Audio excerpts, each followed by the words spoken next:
Hello world, welcome back to Razor RC. It's time to do the review of the Traxxas Maxx.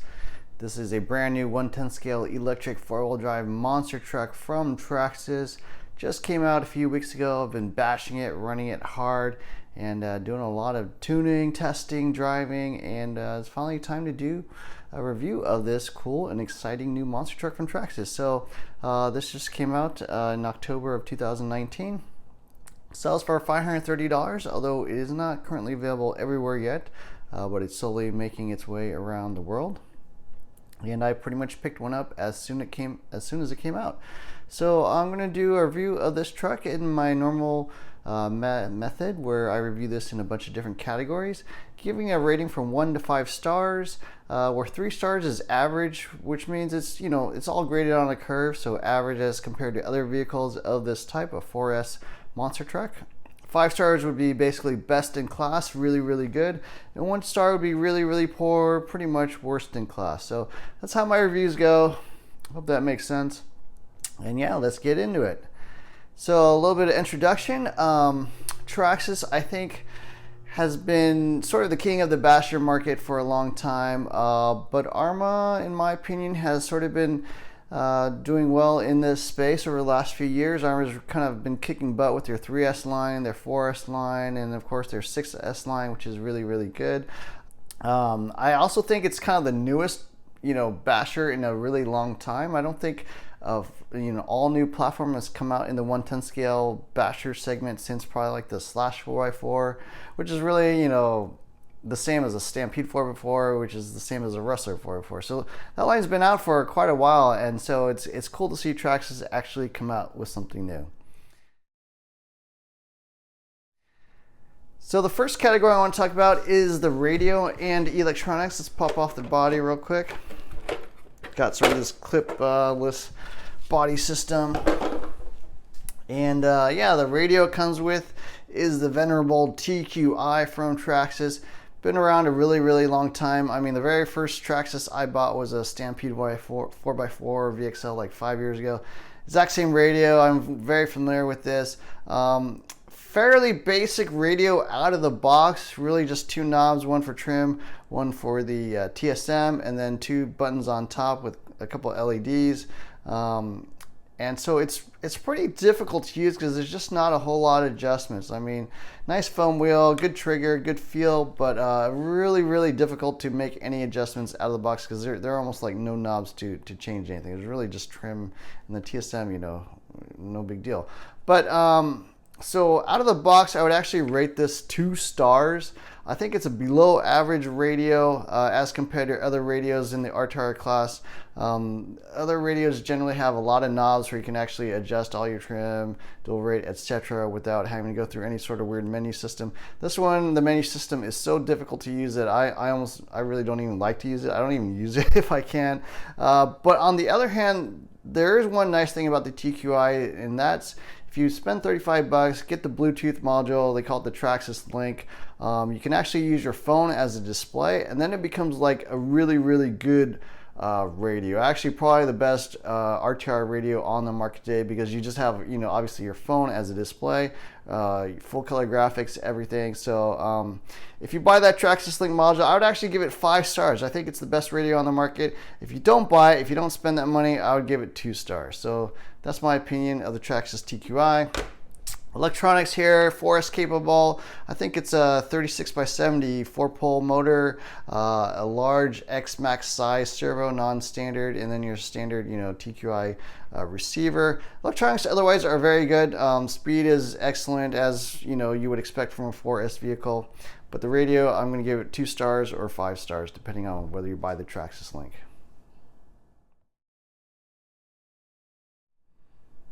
Okay, the Traxxas Maxx out of the box was built pretty well. No real issues. Shocks bind a little bit as per usual, GTR shocks. I had the same thing with my Slash 4x4, but most people are not really going to notice. Some of the heat shrink was wrong on these connectors here. I had to re-heat shrink some of them because I had some exposed wiring and stuff. Wheels a little bit loose, but the shocks and discs were all full, proper amount of oil, proper amount of diff fluid, so no issues there. You know, the vehicle drove just fine out of the box, so actually pretty good overall. I think Traxxas in general has pretty good quality control with their vehicles, their little manufacturing plant out there in Taiwan. So I'm actually going to give the build 4 stars. I think it came pretty nicely out of the box. Next up is the design, and if you've seen my little rant video about the Traxxas Maxx, there were a lot of things I didn't like about the overall design of this truck. So I'm not going to rehash everything here. Overall, you know, as you can tell, it's pretty much very similar to the X-Maxx. You know, this is kind of the little brother of the X-Maxx, has that same kind of tubular chassis design with the integrated shock towers, kind of that unibody design, symmetrical front and rear. Front shocks, rear shocks exactly the same. Front arms, rear arms exactly the same. It almost looks like you can't tell which side is the front, which side is the back. That was intentional. That is always kind of a bit of a red flag to me when you see the same exact front arms and rear arms. You know, that's good for part support, but not really good generally for performance, because in general the design of the front end should be quite a bit different than the rear end. I really like the motor mount system, similar to the X-Maxx system, where it has these little pegs. You just set the peg, set the motor, and the motor is pretty much fixed to that motor mount, so you don't ever have to adjust that. Probably the best motor mount system I've ever seen on any RC car. I really like that. Also very stout drivetrain. I mean, it's got full Mod 1 extra wide steel gears throughout the entire center drivetrain, steel drive shaft down the center, just super durable. It's got that cush drive, so really nice drivetrain overall. It does have the plastic axles, which I think are, you know, fine for 4S, but looks like Traxxas is going to come out with some steel CVAs. I assume if you want to run even more power. You can kind of tell that they designed this to run on 4S, but really they know people like to overpower their vehicles. You know, a lot of people take their /4 before sticking like a 3S, 4S, you know, huge monster motor and stuff and like that in there. So they kind of designed this thing, I think, for 4S, but with the possibility of upgrading to even more power. Now, there's a lot of things I don't like about this RC car, so let's kind of pop off the wheels. If you've seen my rant video, the number one thing I don't like about this is actually the high center of gravity chassis. I believe the performance of this vehicle actually suffers quite a bit. It does tend to roll over quite a bit because of this high center of gravity chassis. Now, a lot of people say, well, it's a monster truck, you know, it's supposed to have a high center of gravity chassis.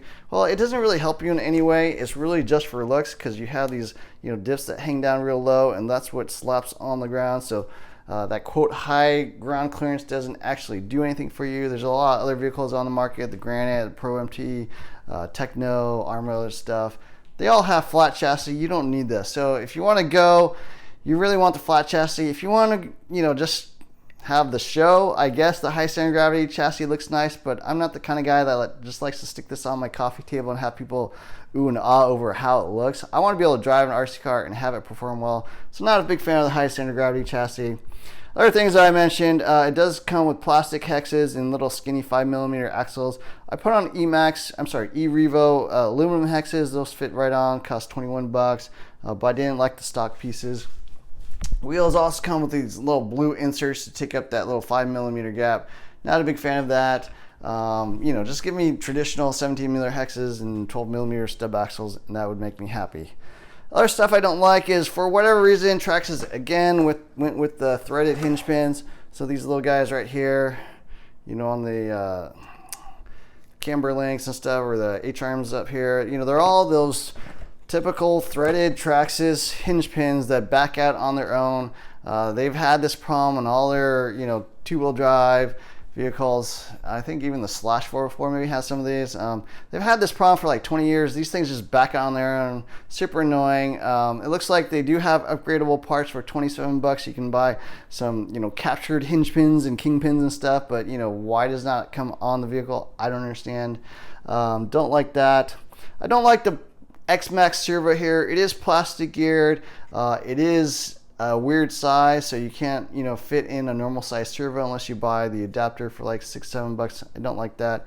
And the one big one is the battery strap. So this battery strap really can only handle up to a 43mm tall battery. It's Standard 4S battery is about 47, 48 millimeters, so those won't fit. Now, obviously, there are low profile batteries that will fit, but you know, I don't understand why they didn't just give you a normal sized battery case so you can fit in normal sized batteries. So that is probably my number one gripe, in addition to the high center of gravity chassis, but you guys already know that. So last thing is not a whole lot of adjustments on this vehicle. It does not handle particularly well out of the box. If they had more adjustments for shock locations and stuff like that, that would actually help a bit. But you know, this is kind of just a basher, so adjustments are very limited. So overall, not a big fan of the design. I think it's below average without being able to fit in a normal sized battery. You know, kind of the general design overall, I'm not a big fan. I already mentioned all the things I don't like: plastic axles, servo, etc. So I am giving it a below average score. I'm going to give it 2 stars in the design. Now, I will say that their philosophy with this vehicle is pretty clear. They try to make just kind of the ultimate basher, the most durable vehicle possible. Also, the kind of the easiest to use vehicle where, you know, putting it together, part support, etc. is all very, you know, simple. But I'm a little bit more of a performance-oriented guy, so not a big fan of the design overall. 2 stars. Okay, so how does this truck actually drive? And so I'm going to talk about this in a bunch of different areas. First off, the speed is really good. I mean, on 4S, this gets up to about 52, 53 miles per hour. That is pretty much comparable with the other vehicles in this class, like the Armor 4S, the Granite 3S. You know, pretty nice speed overall. 52 miles per hour is plenty of speed for anybody, I think. In terms of jumping and landing, the shocks are really nice on this. It's got the full aluminum shocks. Just a lot of big thick shock shafts, high volume shocks overall. The shocks are quite nice, not tuned particularly well out of the box, but with a little bit of tuning, with some changes to the shock oils and preload adjustments and stuff, they actually work pretty well. In terms of flying, as long as you make kind of some tuning adjustments, I think this vehicle actually drives pretty well. Now, where it does not perform well is actually in the handling department.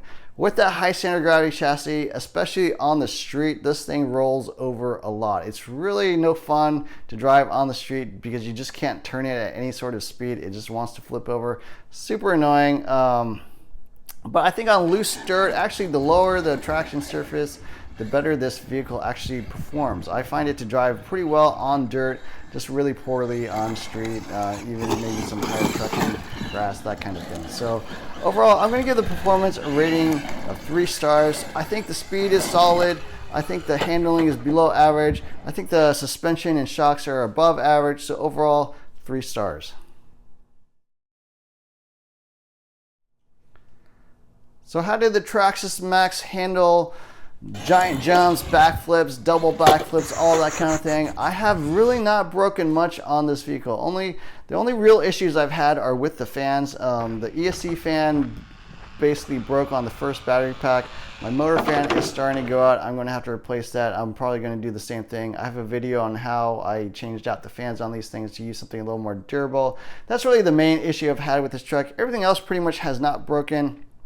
Some of the steering leaks sometimes pop out up and down, but not a big thing. And as I mentioned before, these hinge pins like to back out on their own, so you do have to tighten those, you know, every couple battery packs or so. Kind of annoying, but overall the durability on this thing is extremely high. I mean, I confidently launch this thing, you know, 10, 15 feet in the air and don't really worry about it at all. The body has held up beautifully. I'm not a big fan of that body clip system in general, but I have to admit that body holds up really well. So in terms of durability, I think this truck is pretty much top in its class, 5 stars. This is probably the most durable truck you can buy at this 4S level. Maybe the Techno's pretty durable too, but I'm super impressed with what they did with this thing.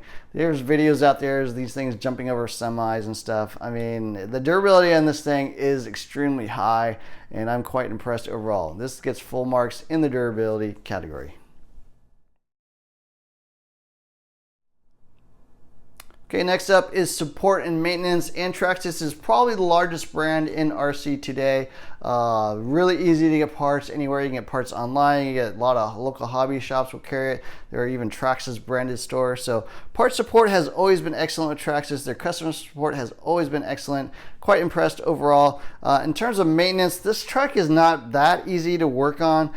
Something like a Slosh is actually quite a bit more easy to work on. It's kind of got this bi-level design where all the electronics are on top, and then there's a secondary level with all the diffs and the standard drivetrain and stuff. And so this has a modular design where you can pop up the front, you can pop up the back, and leave the chassis right there in the middle.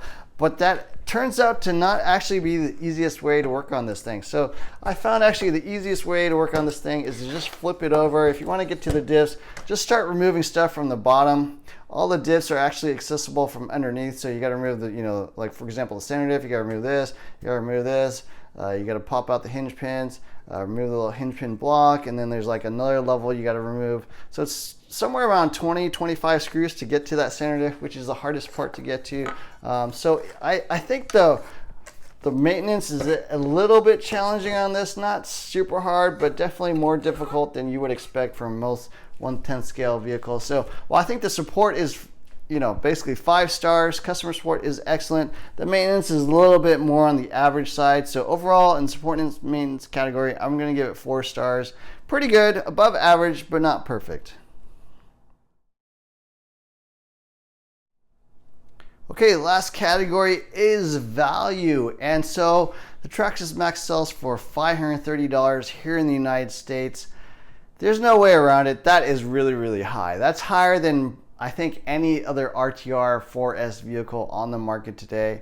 When I first took a look at this, I was debating, am I going to rate this 1 star, 2 stars? It's definitely below average, but just how bad is it? And so when I first looked at it, I was like, plastic geared servo, plastic hexes, plastic axles, all that stuff. I mean, they just kind of cheaped out on you a little bit. I didn't quite understand that. And then with the super high price tag, I was like, man, you can buy an Arma Creighton for 4S. Why is this thing $530? When I started to look at it a little bit more closely, then I realized there is some value in this vehicle. The radio is probably a little more complicated, a little more advanced than other radios on the market. The motor, ESC are quite solid. Servo actually has a lot of torque, although it is kind of crazy slow. It's probably the slowest servo I own. The drivetrain is super beefy, Mod 1 pinions.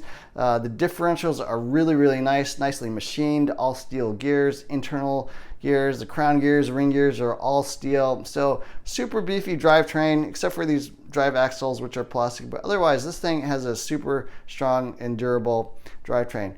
But then, a funny thing happened. I noticed that Traxxas actually has announced all the option parts for this vehicle, and it turns out all those option parts are things you would expect. So these aluminum axles, $21. If you want the steel drive shafts, $120. What the heck? Adjustable turnbuckles, that's like $21. So the hinge pins that this thing should have come with, instead of those threaded hinge pins, you get captured hinge pins, another $22. It's like all the stuff this thing should have come with, as comparable to other $530 or $550 vehicles, you're spending probably close to $200 just to get it up to par with, say, an Arma Creighton 6S, right? That's a 6S cable vehicle, all steel stuff, and this one's all plastic for about the same price. So it occurred to me, and it was kind of quite obvious that Traxxas knew there was stuff this thing should have come with. They decide not to put it on there because it costs too much, or they want you to upgrade for whatever reason. Call it greed, call it incompetence, whatever you want to call it. But they didn't include all that stuff on here. They know you will want it, and so they offer it, but you got to pay even more money. So this is an already extremely expensive vehicle. They expect you to spend even more money if you want those sort of standard metal parts. And so, that pretty much kind of brought the score down to 1 star. I really can't say that this is a good value in any way, shape, or form. It is extremely durable, but it is extremely expensive, and you just don't see the parts cost there. So to me, value is actually the difference between what a vehicle costs and how much they actually charge you for it. So if a vehicle costs $100 and they charge you $110, well, that's a really good value. If a vehicle costs $100, they charge you $500, that's a really poor value, because that means Traxxas or whoever is pocketing the difference, right? They're keeping the difference between what they're charging you and what it actually costs to make this vehicle. And to me, I think this thing costs less than other comparable vehicles, yet they're charging just as much. So who's keeping that money? It's Traxxas, right? Or the local hobby shop or whatever. It's not us. That's money coming out of our pocket. So to me, I got to give the value 1 star. I think that's really the worst part about this vehicle. Okay, so my conclusion about the Traxxas Maxx. What do I think about this? Is it worth it? Am I glad I bought one? So the general, idea here is that it is an expensive vehicle. It is an extremely durable vehicle. I mean, this thing is a monster. It is a beast. I think Traxxas definitely went next level on the durability front. In terms of bashing, I don't think it handles particularly well. It's fast, but it just doesn't drive that well, especially on asphalt. So if I were driving this just on the street up and down the block, I probably would not get this vehicle. I don't think it handles well, especially on asphalt. Now, if you just want to do general purpose bashing, run it on dirt, do giant jumps and stuff like that, I think this actually performs really, really well. This is a really nice vehicle for like crazy bashing, jumps, backflips, front flips, whatever you want to do with it. This thing will take it. If you want to throw in more power, it will probably take it. So at the end of the day, I think it's a good vehicle, but only for specific purposes, right? There are areas where this thing is going to kind of suck, honestly. Like I wouldn't want to take this just generally on the street. But I think there are places where it really shines. It's just absurdly tough, extremely durable vehicle. Not the easiest vehicle to work on, but really has no weaknesses, I don't think, in terms of like maintenance, things breaking or anything like that. So at the end of the day, I think it's a good vehicle. I think Traxxas definitely came out with something unique. They basically, I think, tried to take on Arma at their own game in terms of, making the most durable, bashable vehicle on the planet. But it comes at a price. So if you can afford it, if you're driving under those specific conditions, like doing crazy jams, driving in the dirt, I think this is a good vehicle. But if those things don't work out for you, there are other options that I think might make more sense. So anyways, that's my review of the Traxxas Maxx. Hope you enjoyed it. I know it's really long, but please like, share, subscribe, hit the add notifications button. That does help me. Look for more videos soon, and thanks for watching.